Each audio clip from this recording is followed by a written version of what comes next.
dans Bloc-Notes et ce soir, ce magazine consacrera une part belle au numérique. Dans la capsule d'Alphonse Ndongo, nous reviendrons sur l'intérêt économique du nouveau data center de l'ARPCE, l'Agence de régulation des postes et des communications électroniques. Mais aussi, dans ce magazine, nous parlerons du lancement du collectif Femmes et Intelligence artificielle. Chris Brochek nous rejoindra pour plus amples informations. OSIAN, le Salon international des technologies et de l'innovation, au menu également de ce magazine qui vous offre l'information plus aboutie et mieux décryptée. Bonsoir à nouveau. Démarrons ce bloc-notes en société.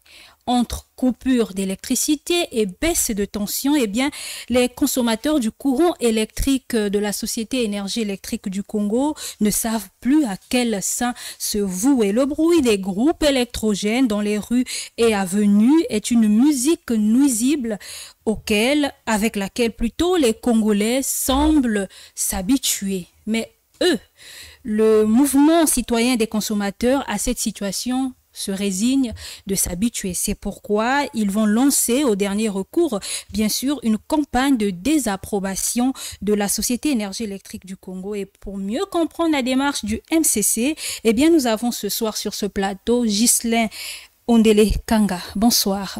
Bonsoir. Et bienvenue. Merci. Alors, le MCC, vous avez été reçu le 15 février dernier, de cette année même, par les autorités, les dirigeants de Énergie électrique du Congo, mais vous êtes sorti de là déçu. Alors déjà, l'on voudrait comprendre quel était l'objet de cette réunion et pourquoi vous en êtes sorti totalement déçu.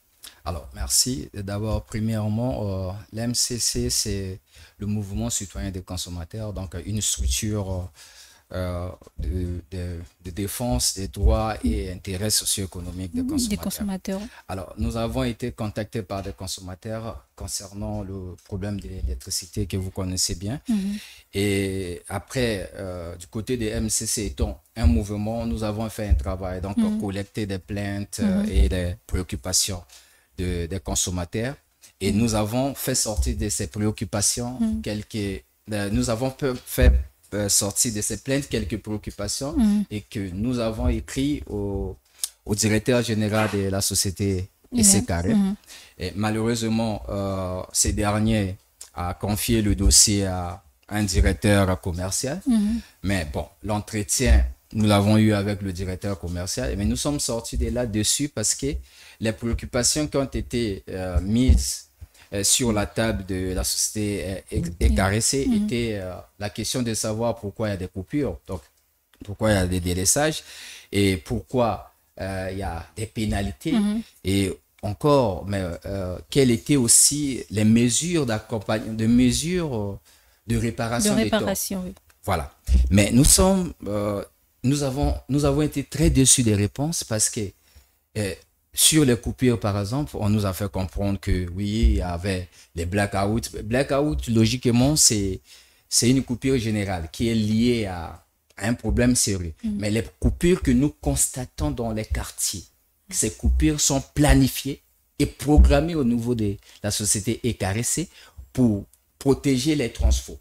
Parce que aujourd'hui, ces transfos ne répondent plus aux charges. Et nous avons trouvé cette raison pas trop bien parce que quand la société ECAREC programme ses coupures, planifie ses coupures, ne consulte pas les consommateurs. Vous savez, nous vivons dans un pays où ça a déjà été démontré que le Congolais vit avec $1 le jour. Donc, les parents aujourd'hui sont obligés de faire les provisions. Donc, quand la société ECAREC programme ou planifie ses délaissages ou ses coupures, c'est là l'impact. Et nous avons posé la deuxième question, écoutez, par rapport à vos programmations, il y a des impacts dans la société. OK? Quelles sont les mesures que vous avez mises en place pour régler le préjudice causé quand et vous savez la réponse. Et la réponse était tellement criminelle que j'ai dit au monsieur, ça c'est un raisonnement criminel. Il dit, le client, c'est-à-dire le consommateur lésé, n'a qu'à aller porter plainte au tribunal. Vous voyez? Et donc, personnellement, nous sommes sortis de là très déçus, surtout du management de cette société qui, voilà, vous avez comme des gens qui pensent qu'ils sont dans une jungle et ils sont en train de gérer la société dont les clients sont des animaux. Donc, nous n'avons pas été contents de ça et nous avons suivi, avec une autre procédure, aller auprès du régulateur qui est donc l'agence de régulation du secteur de l'électricité. Là-bas, auprès du régulateur, parce que selon la loi, si je ne me trompe pas, la loi 16-2003, du 10 avril 2003, parmi ces missions de l'agence, il y a aussi la protection des consommateurs. Donc, nous avons déposé les préoccupations des consommateurs auprès de l'agence et nous avons demandé à l'agence de regarder avec la société ECAREC. Donc, pour le moment, nous sommes préparés, c'est-à-dire les consommateurs sont préparés et il y a des activités qui sont prévues parce que ce qui est vrai, c'est ce qui va se passer. Nous avons prévu au moins 3 activités. Nous reviendrons sur ces activités, mais au nombre de vos préoccupations aussi, en lisant votre rapport, il y a la qualité de l'électricité. Oui. Et là aussi, vous n'avez pas eu des raisons valables à vos questionnements. Voilà. En termes de la qualité de l'électricité, par exemple, vous constatez que dans certains quartiers, il y a la surtension et la baisse des temps. Donc, qu'est-ce qui se passe?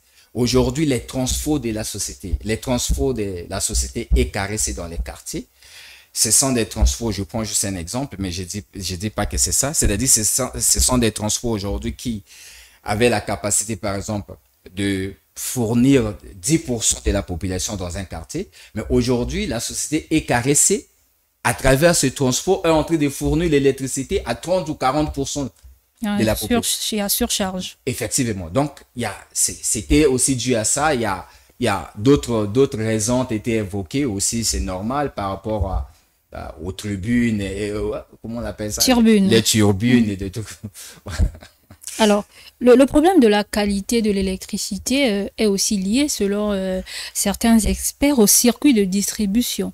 Oui, c'est vrai que vous avez parlé tout à l'heure des transfos, des transformateurs, mais avant d'y arriver, ça passe quelque part, dans les centrales, dans ces fameuses turbines, mais il faut tout refaire selon certains experts. Ils appellent ça les réseaux de distribution. Mais est-ce que vous pensez que c'est réaliste, que tout ça soit aménagé d'un coup, soit réhabilité? Effectivement, en ce moment, c'est que vous avez une société, ok?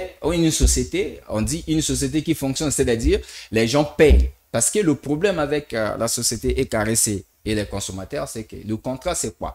Nous vous payons l'argent, et au retour, vous nous donnez une électricité de qualité. Oui. Et moi, je vais rappeler un truc très important. Peu importe les raisons au niveau de la société ECAREC, ce n'est pas le problème du consommateur. Ok? Ce n'est même pas le problème du consommateur. Parce que le contrat avec le consommateur, c'est qu'il vous paye l'argent, vous avez la responsabilité de lui donner l'électricité.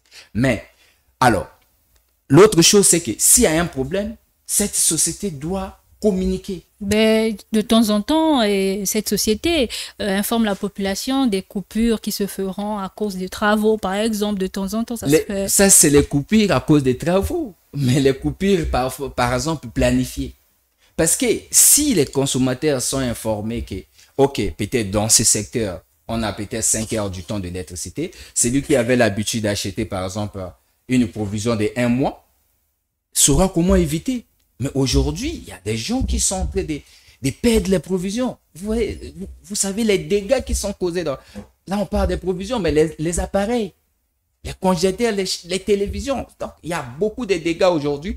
Mais, comme je l'ai dit au début, la société ECAREC n'a même pas un mécanisme de recevoir les victimes.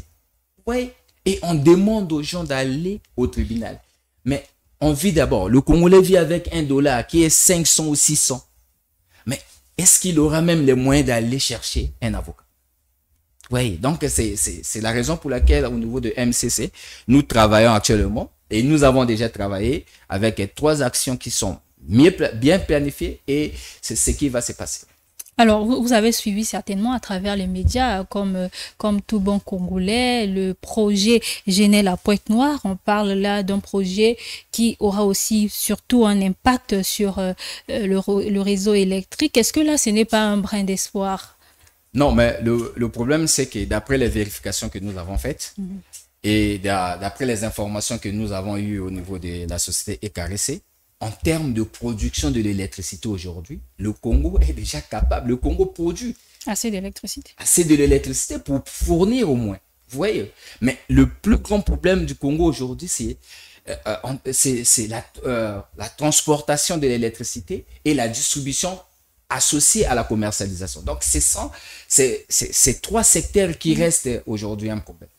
Et moi, j'ai envie de vous poser cette question. Si la société semble être vraiment essoufflée par rapport à ces problèmes de transport, de commercialisation, de distribution, est-ce que c'est pas le moment pour que l'État vienne en aide à cette structure? Parce que c'est d'utilité publique, l'électricité. Mais madame, cette société, d'abord, c'est une société de l'État. Si je ne me trompe pas. En partie, oui. Oui, ça a été créé en 1963 et puis il y a eu des modifications en 1980, 83, 84. C'est une société de l'État jusqu'aujourd'hui. Et c'est carré que nous parlons. C'est aussi une société de l'État. Vous comprenez? Alors, la meilleure des choses, c'est-à-dire la meilleure question était celle aujourd'hui, l'État n'arrive plus. Pourquoi n'est pas privatisé? C'est ça. Est-ce que ça sera la solution, l'ultime solution? Parce que finalement, il y a des privés aussi qui échouent. Est-ce que le problème, c'est le statut juridique de l'entreprise ou c'est ce circuit de distribution dans lequel il faut injecter des fonds? Non, vous savez, pour un pays comme le Congo, la privatisation des sociétés para-étatiques, personnellement pour moi, est devenue la meilleure solution. Pourquoi? Vous avez des gens, laisse-moi rester peut-être sur le cas de la société ECAREC. Vous avez par exemple le directeur général de la société ECAREC. Ok? C'est quelqu'un aujourd'hui qui se croit le fait d'être peut-être le meilleur danseur du Congo et que le président de la République s'intéresse, c'est quoi déjà arrivé? Vous comprenez? Et quand vous avez la mentalité des gens comme ça, qui pensent qu'une fois qu'on a la confiance du président de la République, on se croit déjà, voilà. Donc c'est un problème de management. Il y a un problème de management. C'est-à-dire les sociétés de l'État, quelques sociétés de l'État, comme la société ECAREC que nous sommes en train de parler, il y a un sérieux problème de management. Voilà. Donc c'est personnel. Voilà pourquoi nous parlons même de la privatisation qui sera une meilleure solution. Vaut mieux un privé qui dit, écoutez, moi, je suis capable de vous vendre une électricité de qualité, mais mon électricité de qualité, je vends à toi. Et celui qui s'engage sait déjà que je m'engage parce que, voilà, j'ai besoin de la qualité. C'est ça le problème. Parce que nous parlons d'un service public, madame. Nous parlons d'un service public. Et la priorité d'un service public, c'est le peuple. Vous comprenez? Parce que quand on parle d'un service public, c'est un service qui est fourni par l'État. Mais l'État, dans les pays normaux, c'est une entité formée par la population. Alors, au Congo, par exemple, pendant cette conversation que nous avons eue avec la société ECAREC, vous savez qu'est-ce qui est sorti là-bas? Aujourd'hui, au niveau de la société ECAREC, la priorité de l'électricité, ce sont les entreprises. Parce que les entreprises payent mieux. Et c'est des choses très graves. Donc, on a des gens qui sont en train de gérer une société de l'État, mais avec une mentalité de la junte. Et vous, tout à l'heure, vous avez parlé des actions que vous comptiez mener. Quelles sont ces actions? Alors, ces actions sont plus simples. Nous avons prévu une manifestation. Cette manifestation, ça sera une manifestation nationale. Ok, où les Congolais vont se manifester devant les 3000 agences de la société ECAREC au Congo. Et après s'il arrivait que cette manifestation ne puisse pas avoir lieu, nous allons boycotter les factures de la société ECAREC. C'est-à-dire, nous allons tout faire de telle sorte que chaque consommateur congolais, ok, ne paye pas une facture de la société ECAREC. Nous allons choisir le mois. Et il y a des pénalités qui vont s'accentuer. Il y a le courant qui pourrait être coupé et pourtant on en a besoin. Mais effectivement, on veut régler un problème. Donc, quelque part, il est temps que les Congolais arrivent à se sacrifier. Parce que si l'esprit du sacrifice, c'est-à-dire si on ne se met pas dans l'esprit du sacrifice, nous allons continuer à encourager ces désordres. Vous savez, chez M. Adou ne manque jamais le courant. Bon, ça reste à vérifier. Voyez, et la troisième action... Il ne manque jamais le courant parce qu'automatiquement, chez lui, il y a un groupe. Mais il est payé par l'argent du contribuable.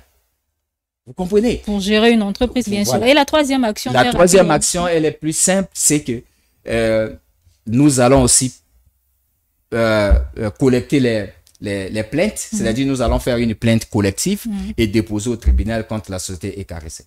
Mais pour le moment, avec un esprit patriotique et responsable, nous suivons toutes les démarches. Nous avons écrit à l'agence, nous avons écrit au président du Sénat, nous avons écrit au président de l'Assemblée, nous avons écrit au Premier ministre, nous avons écrit au ministre du tutelle, nous allons écrire au ministre de l'Intérieur et nous allons écrire aussi au secrétaire général du Conseil national de la sécurité pour que demain après-demain, ces mouvements ne soient pas transformés comme les gens qui veulent faire un coup d'État contre le président de la République. Donc voilà un peu...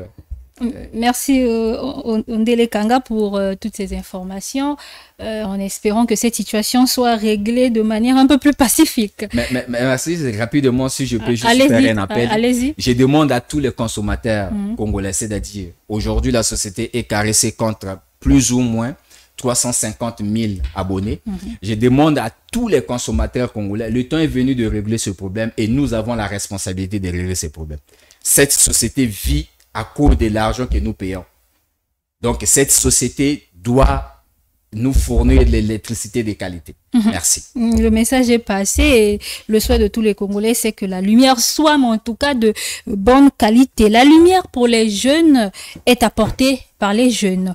Les jeunes des 12 départements du pays, depuis le 28 février dernier, sont en assemblée générale du CCJ afin de discuter, afin de récolter les avis, les solutions qui seront présentées au président de la République. Justement, James Ozil était de la partie et voici son reportage. Un fait marquant témoigne de la portée des attentes qu'a la jeunesse congolaise autour de l'Assemblée générale du Conseil consultatif de la jeunesse, la mobilisation et la participation des jeunes venus de tous les coins du pays. Les problèmes qui touchent cette jeunesse ne sont nullement concentrés que dans la capitale. Nous sommes une délégation de 7 venus de Pointe-Noire, convoquée par le président de la République à l'Assemblée générale du Conseil consultatif de la jeunesse. La session se tient très bien dans un climat de très bonne camaraderie. Je pense que si les choses peuvent évoluer de telle manière, nous pourrions ressortir d'ici avec les conclusions, sinon des propositions qui vont peut-être satisfaire l'ensemble des jeunes du pays ou du Congo en général. Alors on a eu à aborder plusieurs thématiques sur l'entrepreneuriat, sur la culture, le sport, sur l'éducation, et on a apporté tout simplement notre vision extérieure en prenant en considération bien évidemment la jeunesse congolaise, parce que nous ne vivons pas sur le territoire, donc on n'a pas connaissance de toutes les réalités sur place, et je pense que ça a été un plaisir pour tout un chacun d'apporter du coup notre pierre à l'édifice pour ces thématiques. Des jeunes mobilisés à apporter leur contribution aux problèmes qui sont les leurs. L'éducation, le civisme, le chômage, la sécurité, l'accès aux services de base. Ils ont dit leur engagement de vouloir être une couche de la société congolaise qui résout ces problèmes et non pas qui en accentue la teneur. Participer à la thématique sur le civisme, sur tout ce qui est civisme, l'éducation, la base, les valeurs républicaines que doivent avoir les jeunes avec tous les phénomènes que nous vivons tous les jours. Et de là, nous avons ressorti beaucoup d'aspects qui aujourd'hui pourront nous aider et à mettre sur la table du président de la République comme demandé, pour l'aider à impulser, à amener un vent nouveau pour qu'on puisse revoir nos valeurs que nous avons perdues dans le temps. C'est rarement de voir que tous les jeunes se regroupent comme ça. Donc cette assemblée-là, ça va nous permettre de parler de nos difficultés que nous avons. Nous avons tellement beaucoup de difficultés.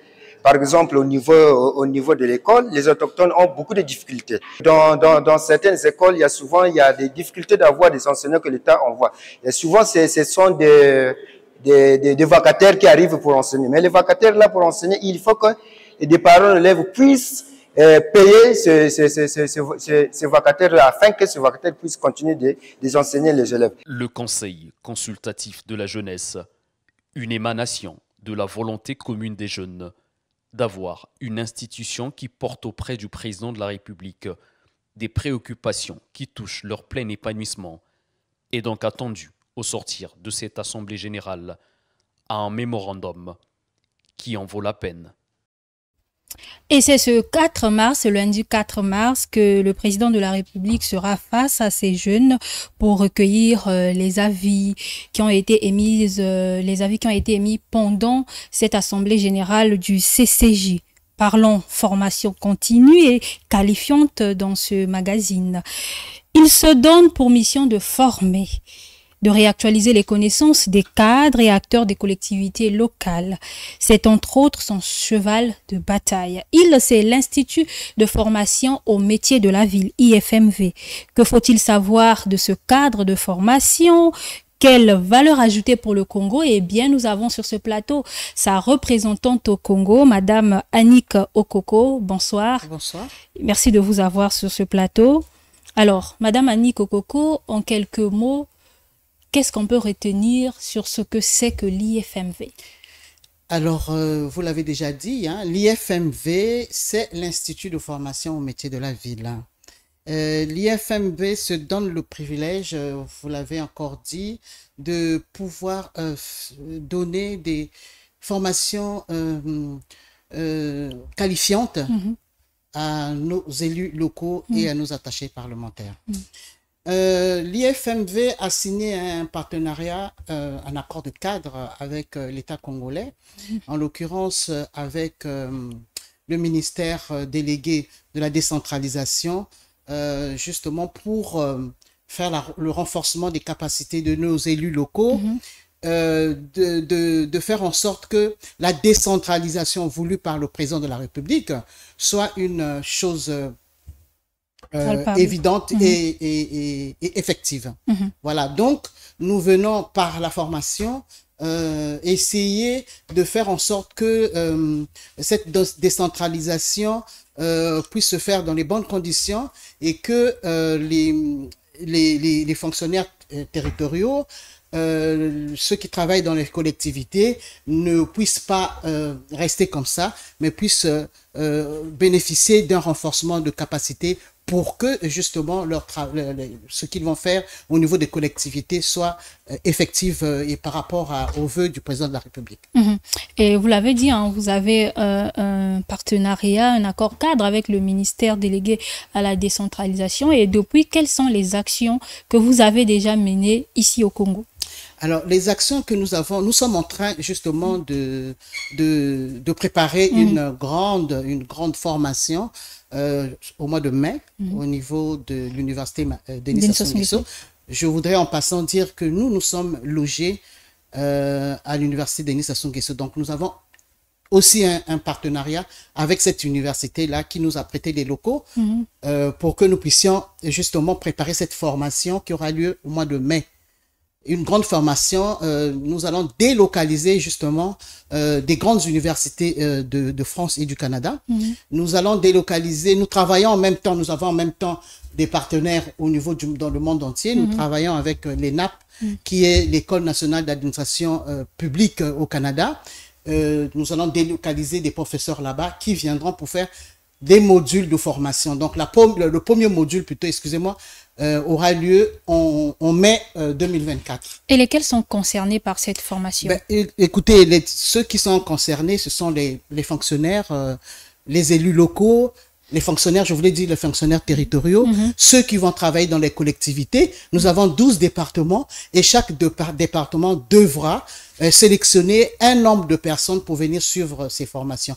Nous sommes en pourparlers avec les mairies, avec la mairie de Pointe-Noire déjà, et avec notre ministère de tutelle. Nous attendons justement comment nous allons faire pour que tous les départements soient représentés et puissent suivre cette formation. Est-ce que individuellement, il est possible de participer à cette formation? Oui, bien sûr, individuellement, on peut le faire.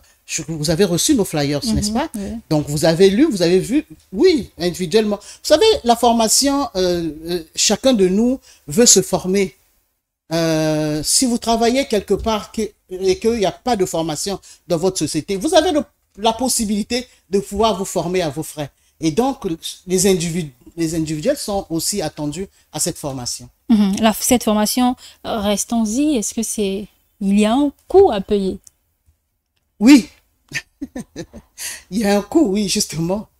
Pour les fonctionnaires territoriaux, pour les agents des collectivités, je pense que les mairies et même le ministère de la décentralisation, c'est comment faire pour pouvoir. Alors, le coût, alors pour les individuels, c'est 500 000 francs la formation, mais c'est une formation modulaire hein, qui commence en mai, mais c'est une formation continue. Oui. Donc, 500 francs pour les individuels. Et si vous venez à travers votre société, à travers votre collectivité, c'est 1,5 million. Et payé par la collectivité. Payé par la collectivité, oui, pourquoi pas.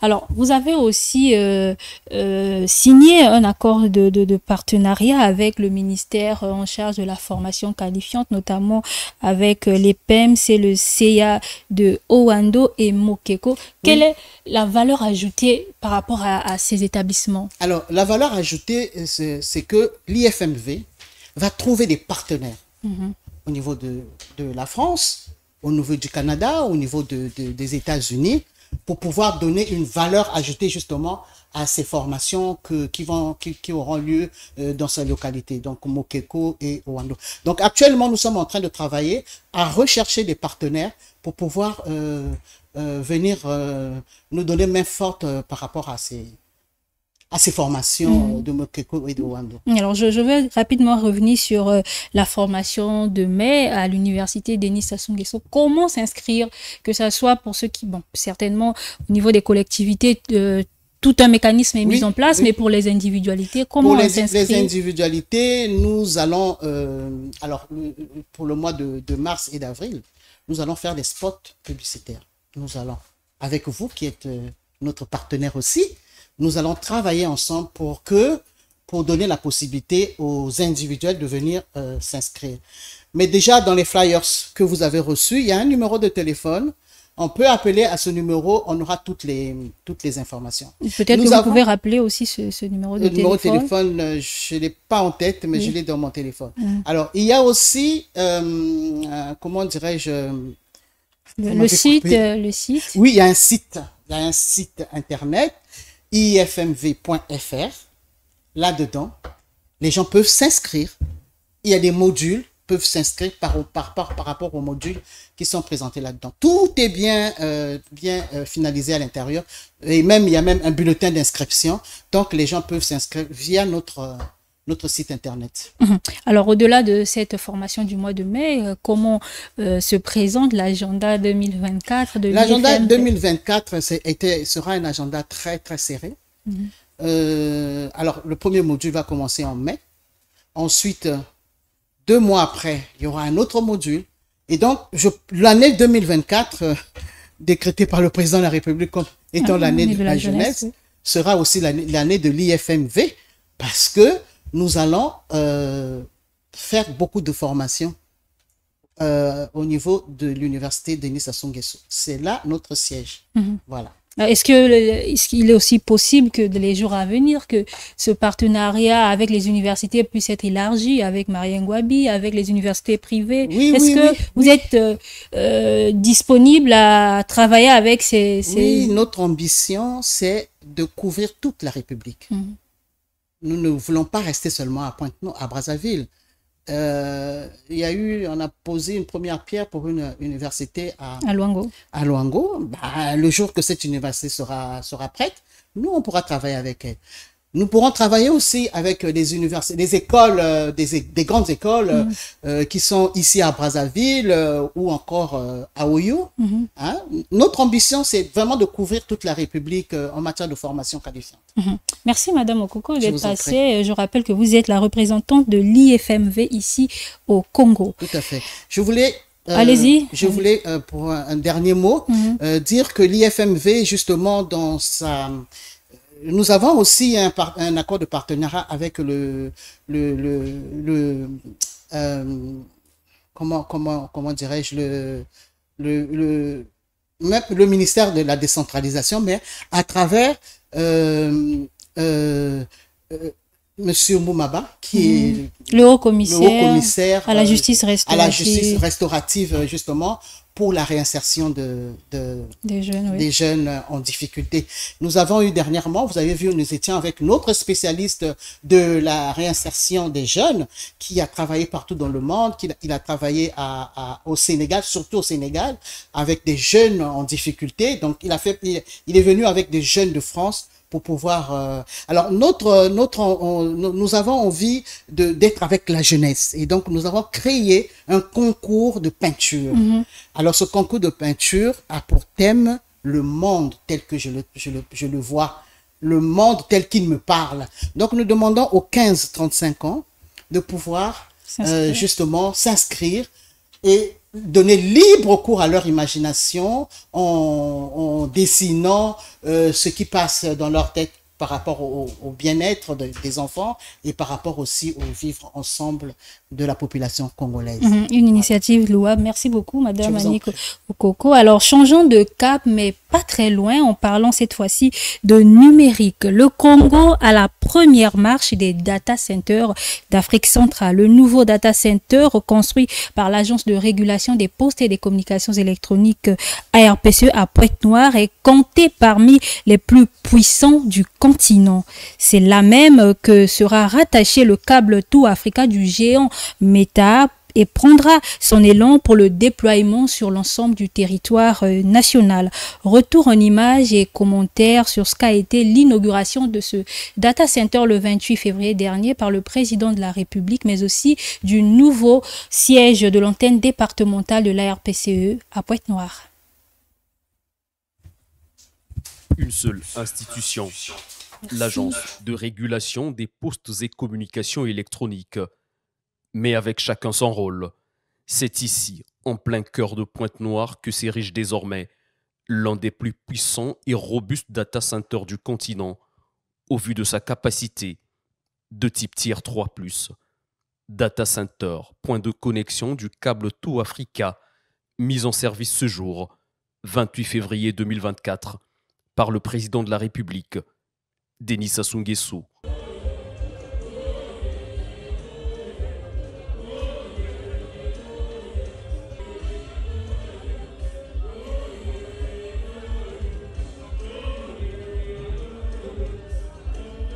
Au-delà de l'infrastructure, il s'agit d'instruments concurrents à booster l'économie numérique.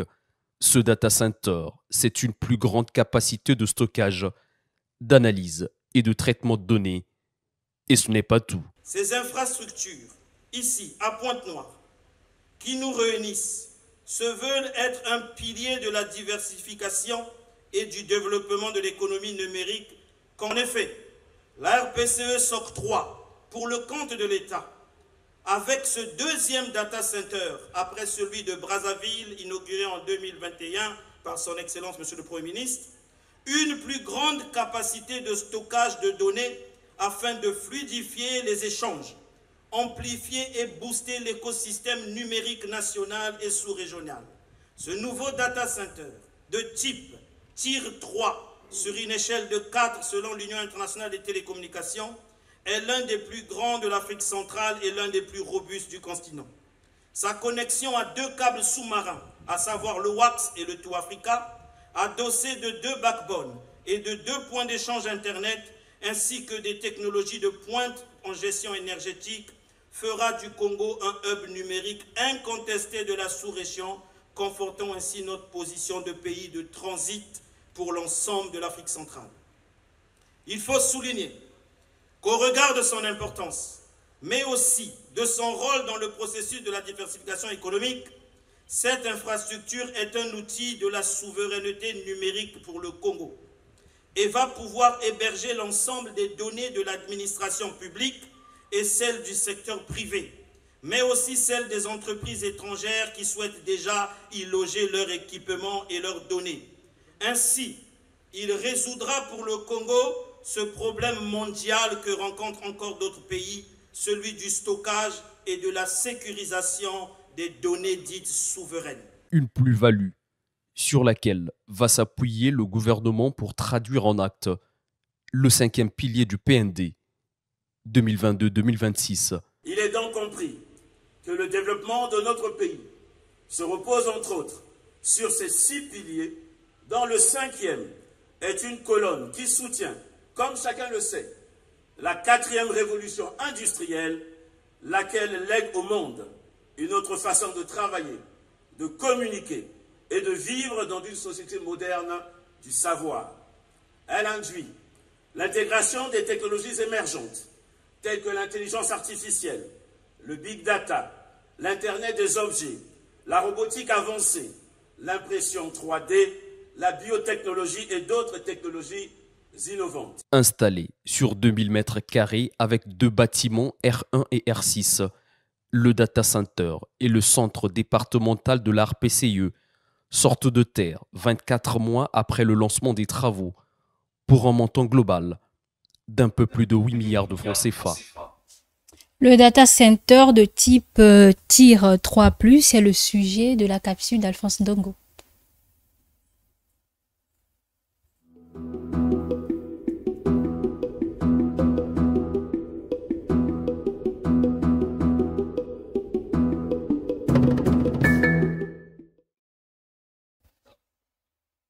Alors Alphonse Ndongo, bonsoir. Bonsoir. Vous étiez à Pointe-Noire justement aussi dans le cadre de cette inauguration. Vous êtes un chasseur d'informations. Alors ce nouveau data center, commençons par là.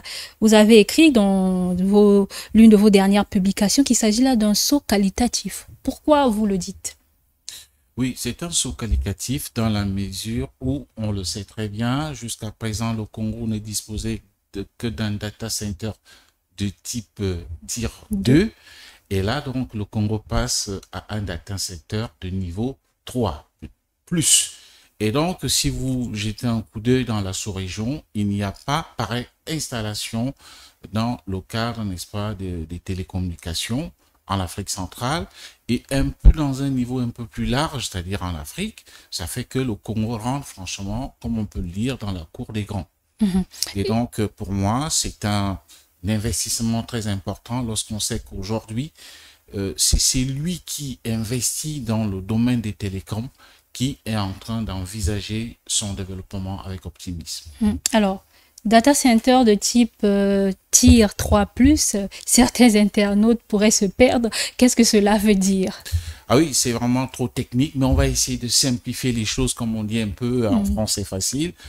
Un data center de type TIR 3+, ça veut dire qu'il y a une plus grande capacité de stockage, mais aussi avec des problèmes récurrents que nous avons d'électricité, de fourniture d'électricité dans notre pays, ça veut dire que ce data center, même en cas de maintenance, peut éventuellement fonctionner sans qu'il y ait des problèmes en termes d'interruption d'électricité, tout simplement parce que il y a des canaux, il y a des espèces de batteries qui supportent pendant une certaine durée, pendant une plus longue durée, la maintenance. Et donc, si on peut encore peut-être donner des explications sur le plan technique, c'est que donc il y a non seulement donc une plus grande capacité de stockage, c'est ce qui permet donc éventuellement au gouvernement de fluidifier ces informations et de s'engager dans ce qu'on peut appeler la souveraineté numérique. Donc, c'est autant de choses qui font qu'on parle, n'est-ce pas,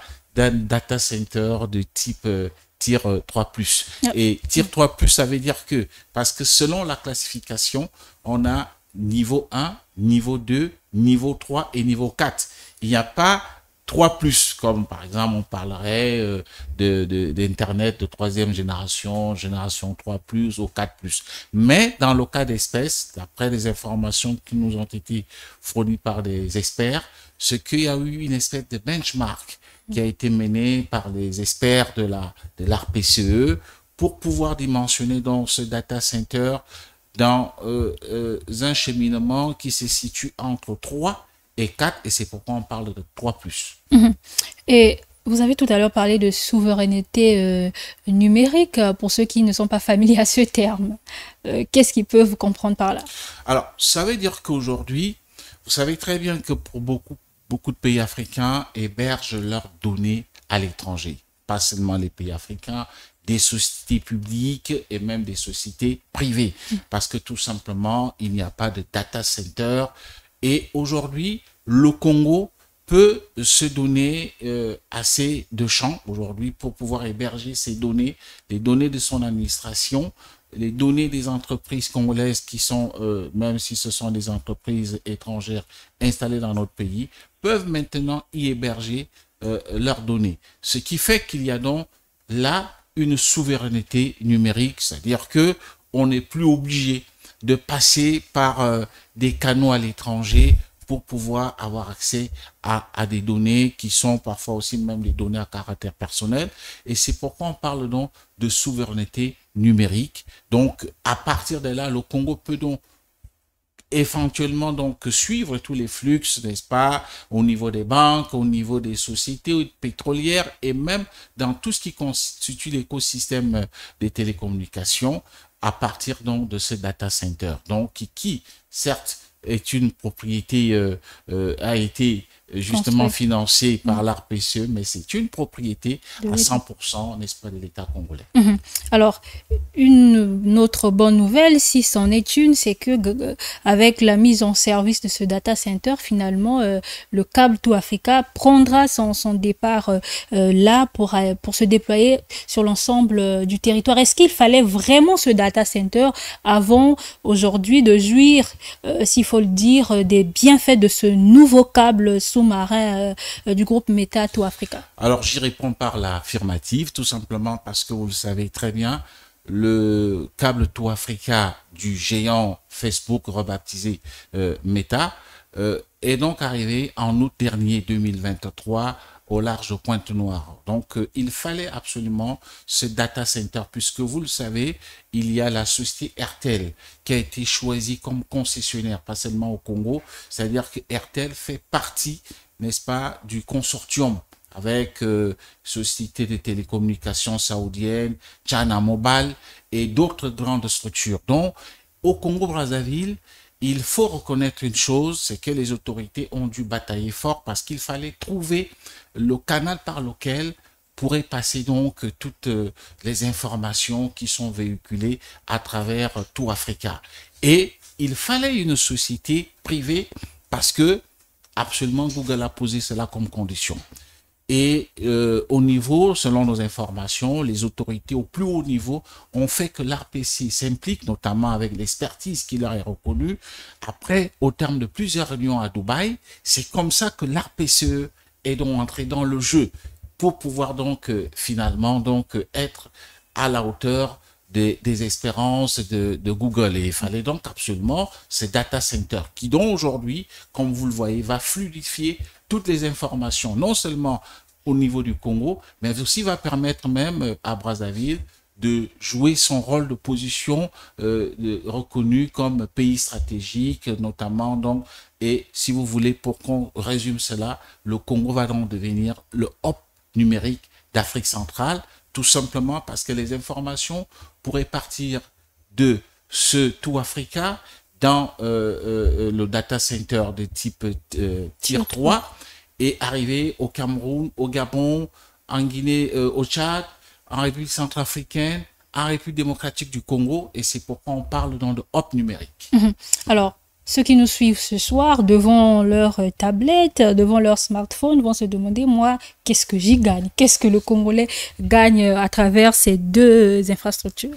Oui, sur le plan global, d'abord, c'est que cela va booster l'économie numérique dans notre pays. Qui dit économie numérique, dit tout ce qui a trait, n'est-ce pas, aux télécommunications. Vous savez, on ne fait plus rien aujourd'hui sans, n'est-ce pas, avoir besoin des terminaux, donc ce qu'on appelle les communications électroniques.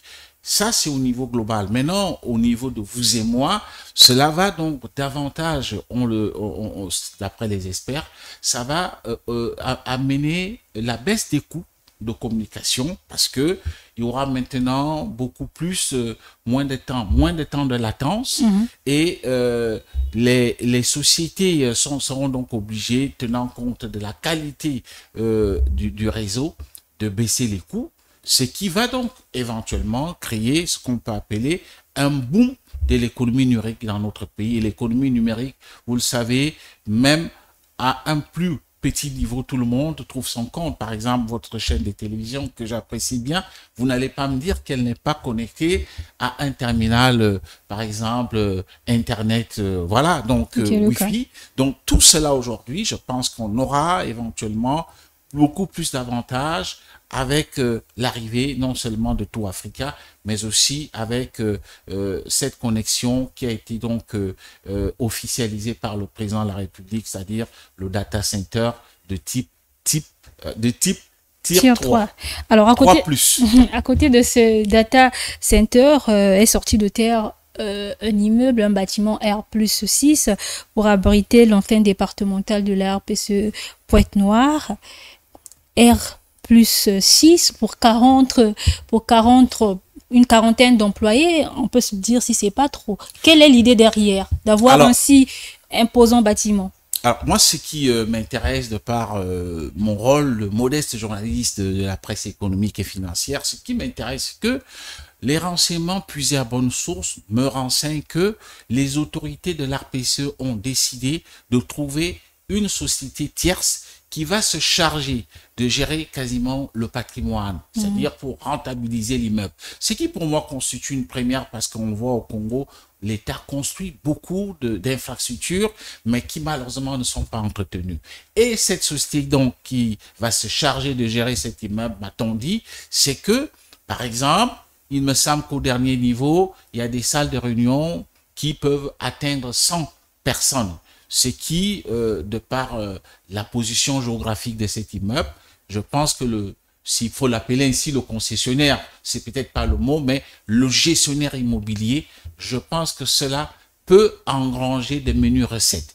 Et en plus, c'est toujours la même société qui va gérer aussi le data center. Donc, ce qui signifie que l'argent des recettes engrangées permettront, m'a-t-on dit, de supporter les charges incompressibles au fonctionnement de cet immeuble, notamment payer les factures d'électricité, les factures d'eau, payer la société de gardiennage et même l'entretien, donc la maintenance de cet immeuble. Moi, vu sous ce temps, moi, ce qui m'intéresse, ça ne m'intéresse pas tellement parce que l'immeuble est très beau, c'est pas ce qui me paraît plus important. Moi, ce qui me paraît important, c'est que on a trouvé un mécanisme de gestion de cet immeuble, de ce patrimoine, et puis je vais voir ce que ça donne. Peut-être qu'on se reverra dans un an, on verra ce que ça donne comme résultat, cette façon de vouloir gérer le patrimoine public.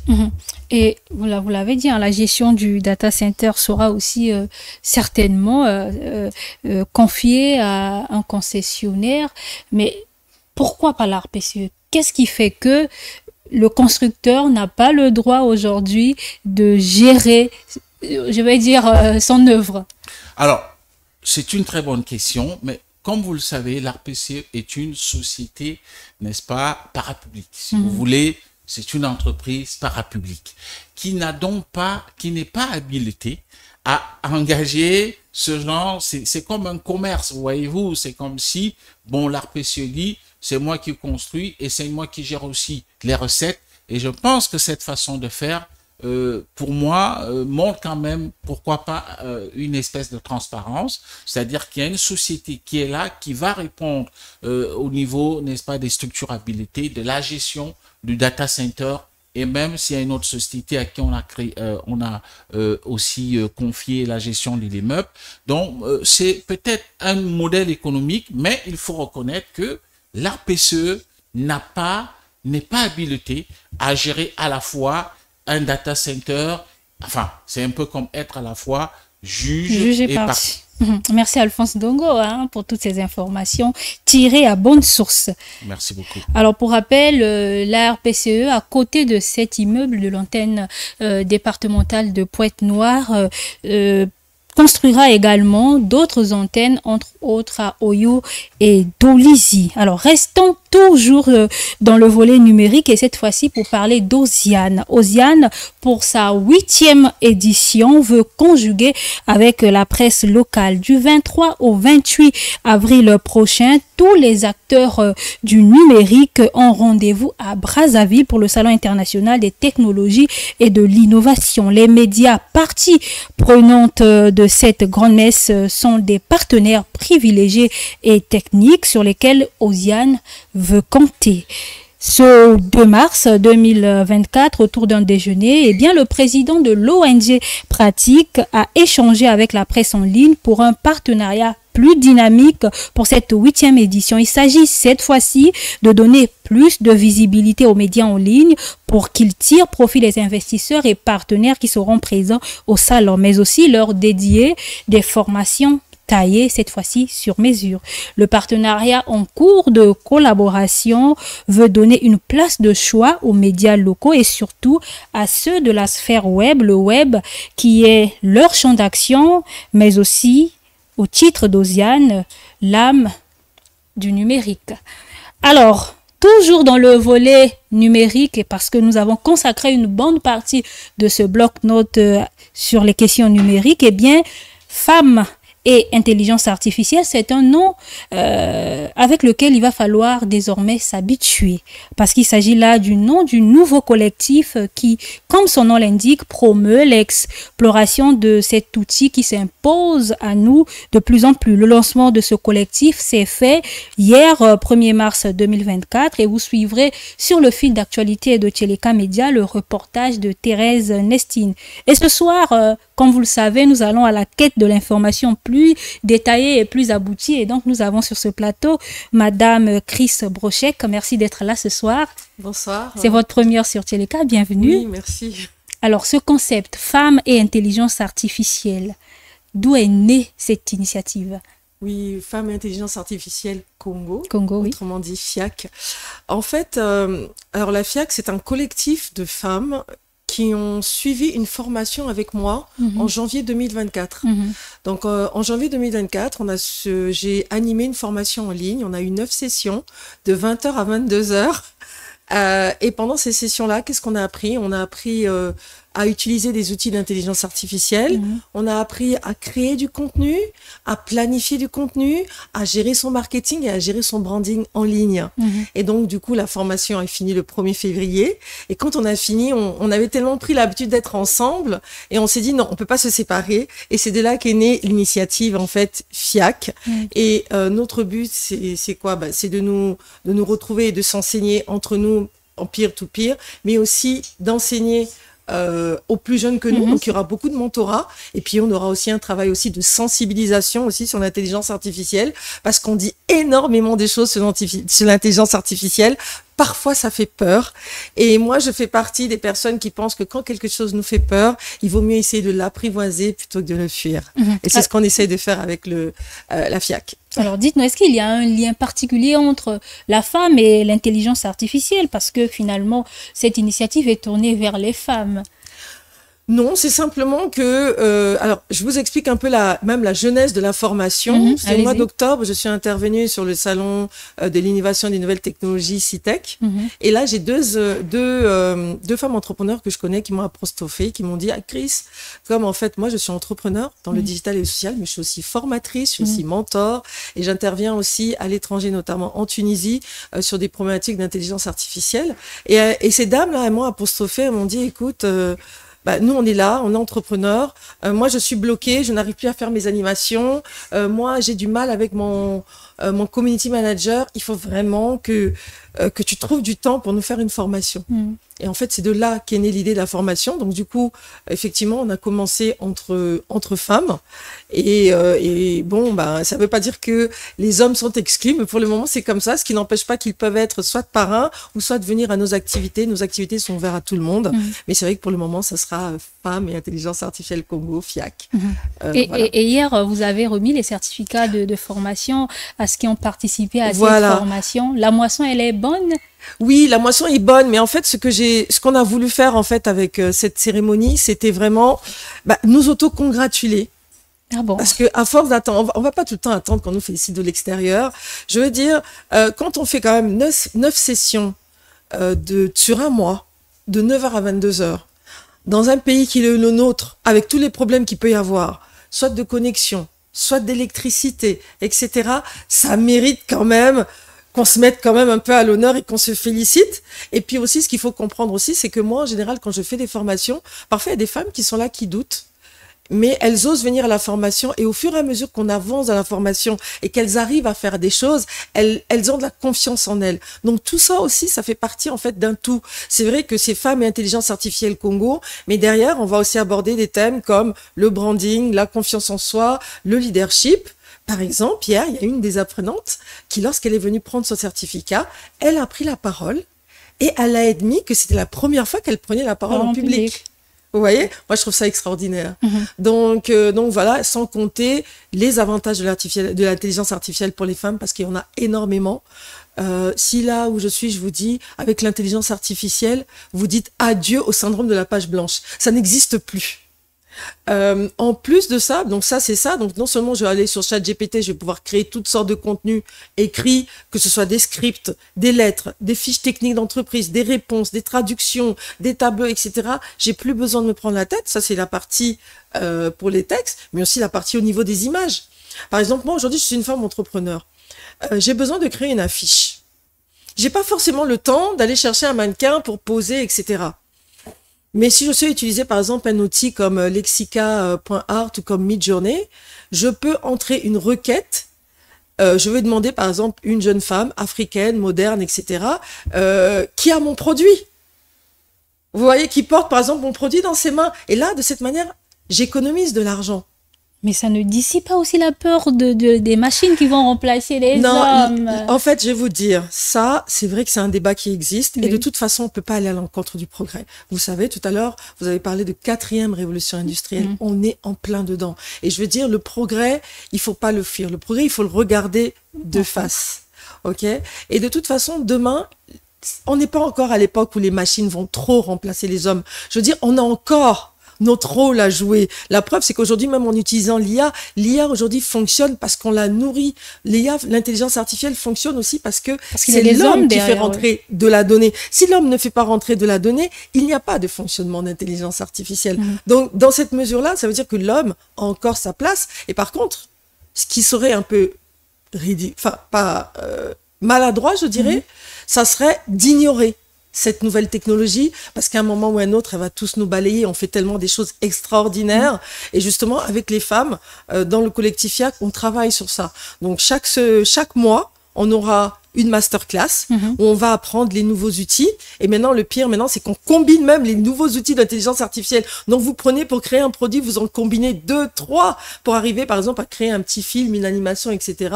Donc, ça, c'est une fois par mois, on va se retrouver en ligne. Une fois par trimestre, on a un événement en présentiel, et puis à côté de ça, on aura des sessions d'information et de formation dans les écoles et dans les établissements, parce que c'est important de sensibiliser justement notamment à ce qui est utilisation des données, deepfake, c'est-à-dire je prends votre tête, je la mets sur le corps de quelqu'un d'autre, etc. Et les jeunes aujourd'hui croient vraiment que moi je vais faire ça, je vais balancer ça sur le web, mais on va pas me retrouver. Aujourd'hui, on retrouve tout le monde. Et voilà. Qui aura droit à participer à ces sessions de formation, à part ceux qui font partie du collectif? Non, les sessions de formation, elles sont ouvertes vraiment à tout le monde. C'est vrai que dans un premier temps, et ça c'est quelque chose auquel je tiens en tant que présidente d'honneur, c'est vraiment l'assiduité et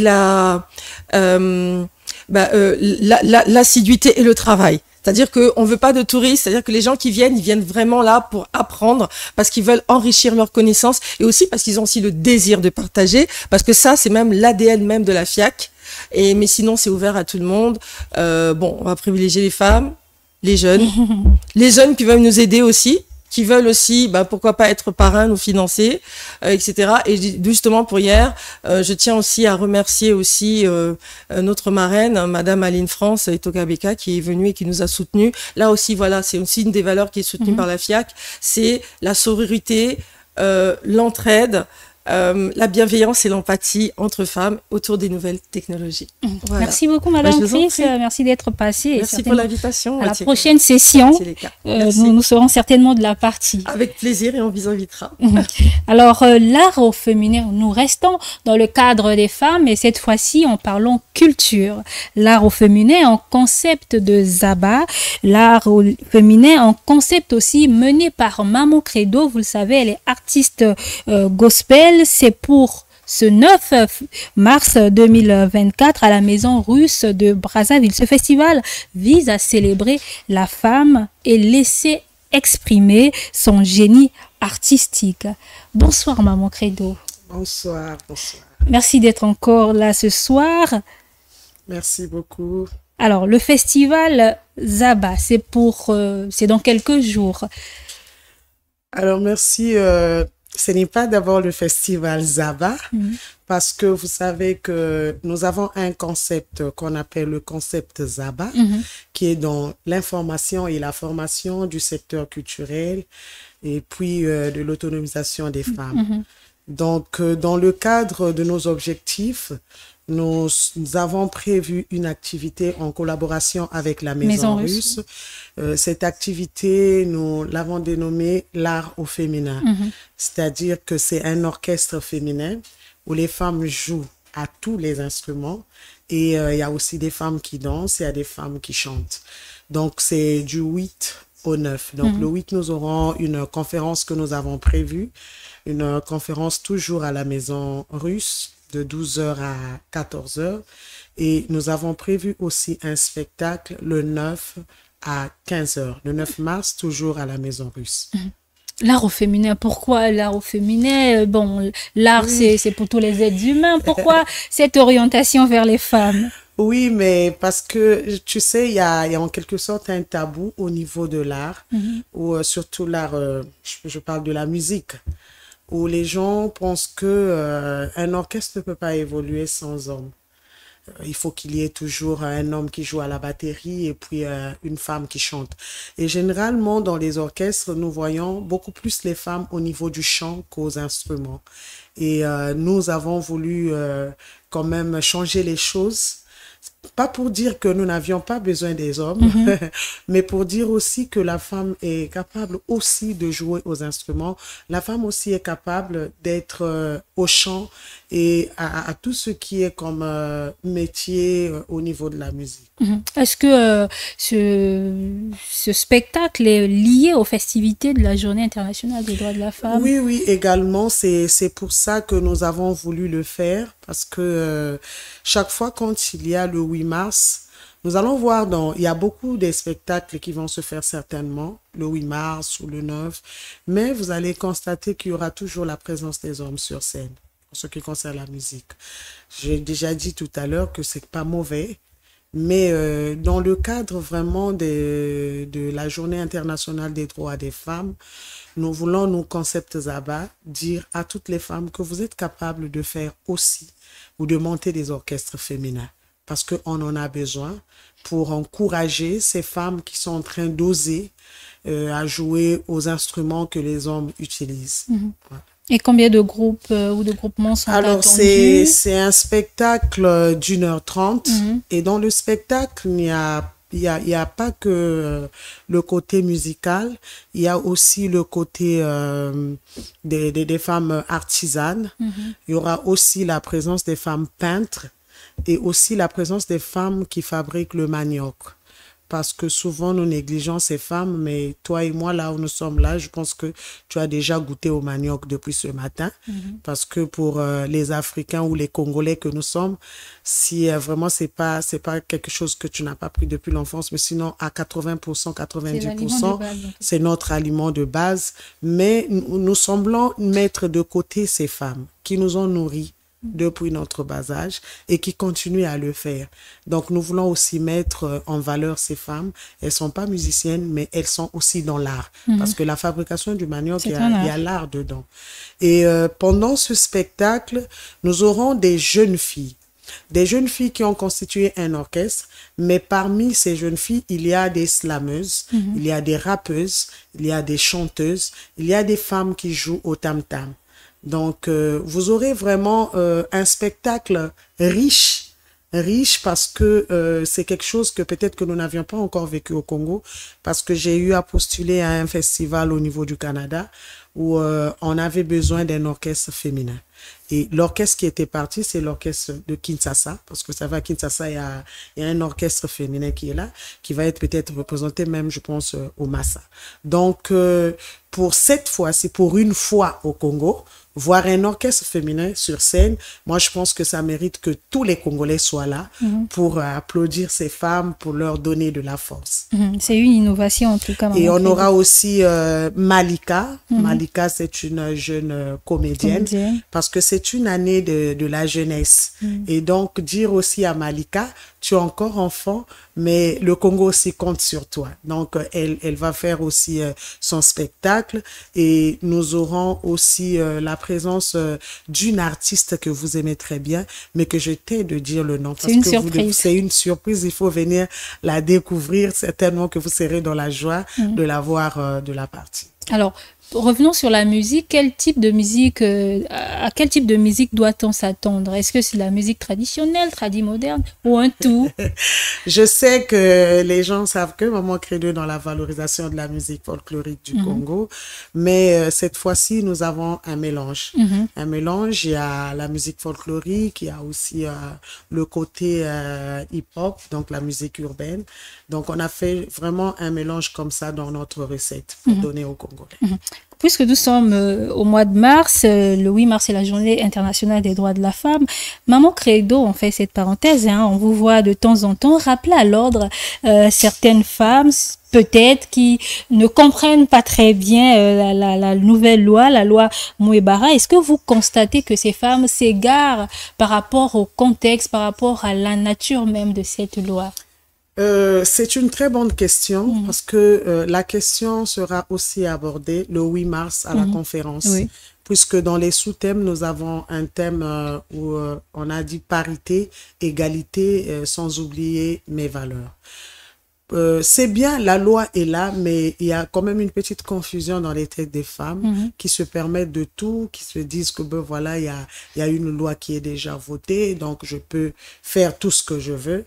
Mais je pense qu'il faut ramener les gens à l'ordre. Peut-être parler aussi aux femmes. Ce jour-là, nous allons en parler par le moyen que la Maison Russe nous a donné. Parler aussi de la loi Mouebara, mais en langue maternelle. Parce que le français, parfois, c'est un peu compliqué à comprendre et on interprète à notre façon. Mais je pense qu'en parlant aussi en lingala, certainement, les femmes peuvent comprendre le rôle de cette loi Mouebara. Parce qu'on commence à changer l'image de la loi Mouebara vis-à-vis des hommes. Je pense qu'ici, il y a des hommes qui me suivent. Ils peuvent, ils vont pas me dire le contraire. Dans leur tête, ils se disent, mais tout makasi loi oyo. Donc, tu vois, mais ils savent pas que c'est bénéfique pour eux également. C'est pas seulement pour les femmes.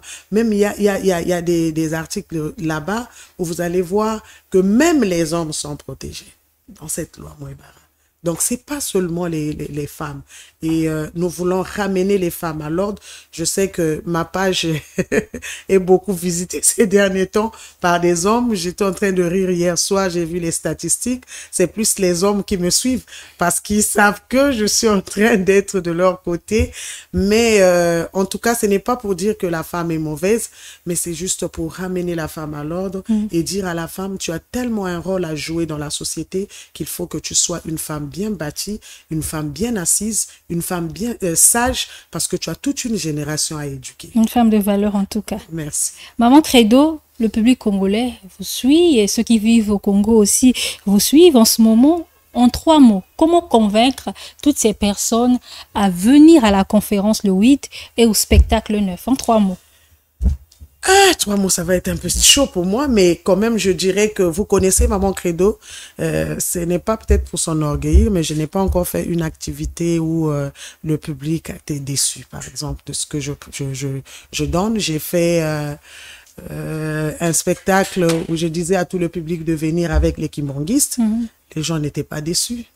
J'ai déjà fait un spectacle sur les folklores du Congo-Brazzaville. Vous n'étiez pas déçus. J'ai fait le festival Zaba, la première édition. Vous n'étiez pas déçus. Et d'ailleurs, en passant, j'aimerais aussi vous dire qu'il y a la deuxième édition qui s'annonce, mais cette fois-ci avec 5 pays. Donc, on aura la présence de 5 artistes des autres pays, la Côte d'Ivoire, le Bénin, le Gabon. Nous aurons aussi la France. Et je pense que cette fois-ci, vous ne serez pas aussi déçus. Donc, je dis, ce que Maman Credo fait avec le concept Zaba, vous ne pouvez pas être déçus parce qu'il n'y aura que des surprises, que des créations. J'ai un Dieu qui s'appelle le Dieu créateur. Donc, chaque fois, chez nous, les créations, ça ne manque pas. Ça va vous mettre dans la joie, en ébullition, de fêter ensemble avec nous le 8 mars et aussi le 9 mars, de célébrer vraiment la femme africaine. J'insiste, la femme africaine, parce qu'elle a des valeurs.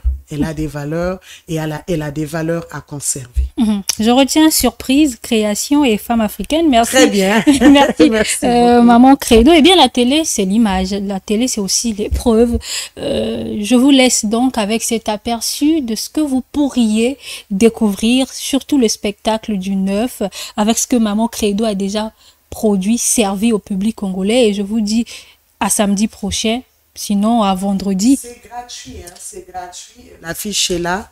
Ne pensez pas que c'est payant. En tout cas, c'est gratuit. La Maison Russe nous a fait grâce de nous accompagner. Donc, en tout cas, il n'y a pas un prix à payer. Venez gratuitement. Amenez même les voisins, toute la famille, tout le quartier, tout le Congo. On vous attend. Merci. Ben, le prix à payer sera certainement de participer, de prendre part le 8 à la conférence et le 9 au spectacle L'Art au féminin.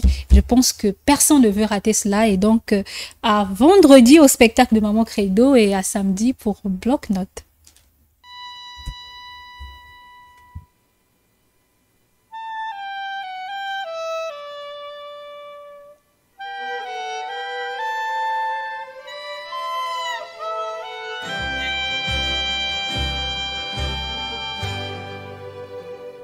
Zambi kwa tulendo bunatima hami mwene ulongo vipe uvangna mulutu mulwakwe lui lulionso tusie mobivele chisese chimeme kambo fosid gulunzambie Dieu tout puissant.